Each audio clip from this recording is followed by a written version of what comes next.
عالسلامة، مرحبا بيكم. إن شاء الله يا ربي الناس كل تكونوا في ألف خير.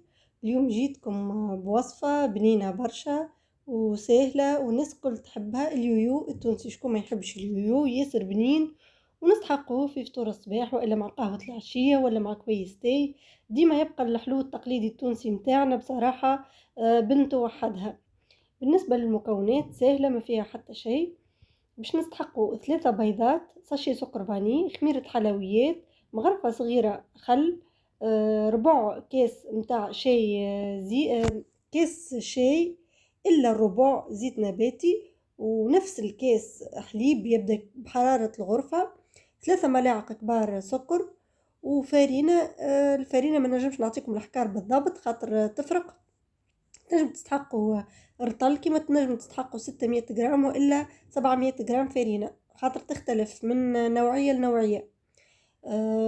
قبل كل شيء ما تنسوش أصدقائي، إذا كان أول مرة تكتشفوا القناة متاعي وما زلتم ماكمش مشتركين، فضلا وليس أمرا حطوا لي أبوني ولايك للفيديو، وما تنسوش الكومنتير المزيان كيفكم، ويعطيكم الصحة على المشاهدة.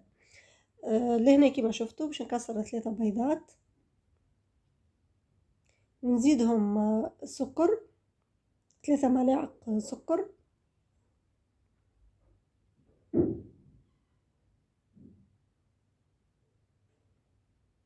والسكر فاني ديما باش نخلطوا يعني السوائل الكل مع بعضها، ومن بعد نزيدوا الفارينة، رشة ملح، زادا ما ننساوش رشة الملح، ومغرفة صغيرة خل طبيعي.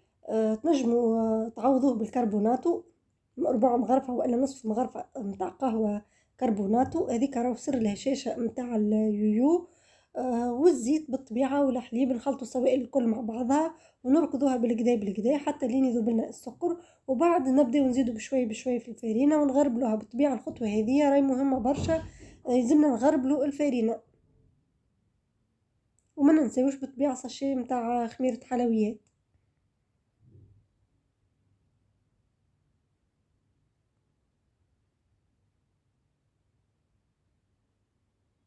نبداو نخلطوا بشوي بشوية بالركضة اليدوية، وبعد نلمو بيدينا.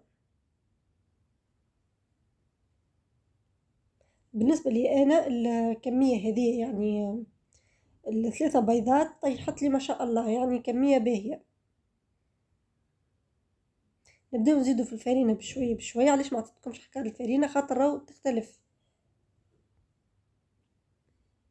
انتي عينك ميزانك، تبدا تزيد بشوية بشوية حتى لين تتلم العجينة. ما تجيكمش كاسحة برشا، لازمها تكون تتلصق في اليد وتلموها لمين من غير ما تعجنوها.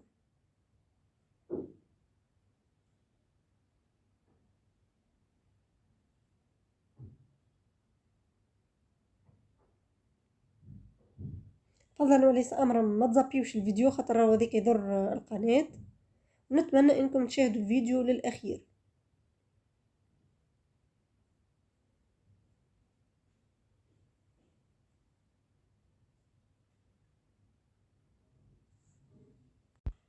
لهنا كيما تشوفوا بعد ما لميت العجينة نلموها لمين من غير ما نعجنوها، باش تجينا باش يجينا اليويو ناجح.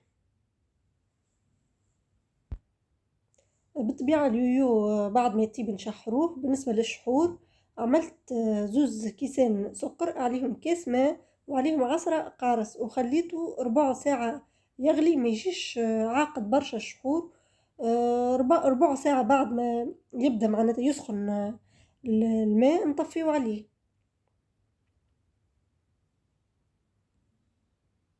توا باش نحل العجينة. بالطبيعة نعمل شوية فارينة على الرخامة باش ما تلصقليش ونحلها. انا عندي القالب متاع اليويو والا دونات. انتوما اذا كان ما عندكمش تنجموا بكاس وغطوه متاع دبوزه تنقبوا بها في الوسط باش تجيكم مدوره. نحلوا العجينه السمك متاعها ما يكونش جويد برشا وما يكونش خشين برشا.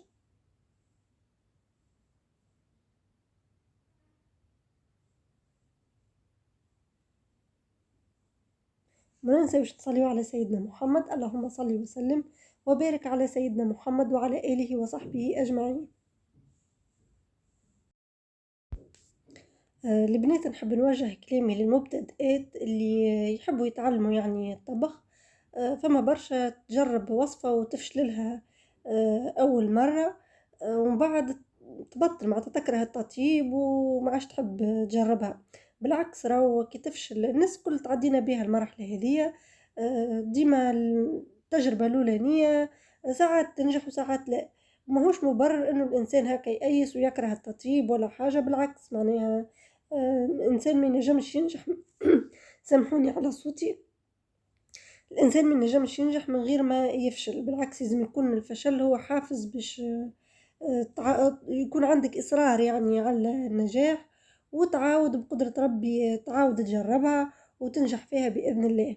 الناس الكل تعدينا بها المرحلة هذيا، وما يلزمش العبد يأيس، معناها حاول مرة واثنين بقدرة ربي تولي بروفيسيونيل في الطبخ وإلا في أي حاجة تحبها. كيما شفتوا لهنا نطبع بالطابعة متاعي هذاك متاع اليويو، نكمل الكعبات الكل، وبالطبيعة حطيت الزيت يسخن، لازم يكون الزيت سخون، وبعد نقصوا عليه شوية كيف نحط اليويو نقصوا عليه شوية. لهنا بعد ما كملت شكلت الكعبات متاعي الكل، توا باش نبدا نطيب فيهم.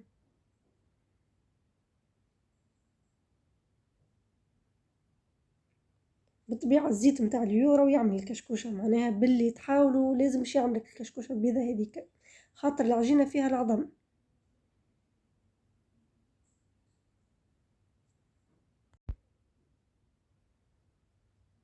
نخليو اليويو هكا حتى يتنفخ شوية ويطيب من اللوطة شوية، ونقلبوها على الجهة الأخرى. جربوا الوصفة وأكيد باش تنجح لكم إن شاء الله 1000%. يويو بنين الناس كل تحبه، وكما قلت لكم ها قهوة الصباح وإلا كويس تاي العشية، ولا سبحان الله معناها واحد يعمل هكا ساعات يشتهي حويجة حلوة في الليل.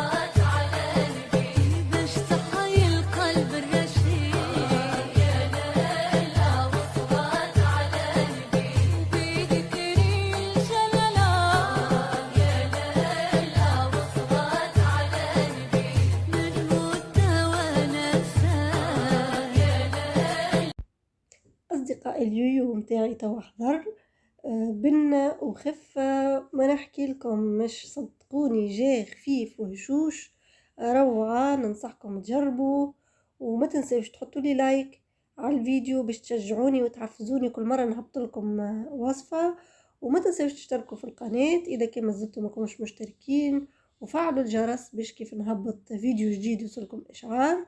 وإن شاء الله يا ربي نتقابلوا في فيديوهات قادمة ووصفات قادمة، ونخليكم توا في أمان الله وحفظه وبسلامة.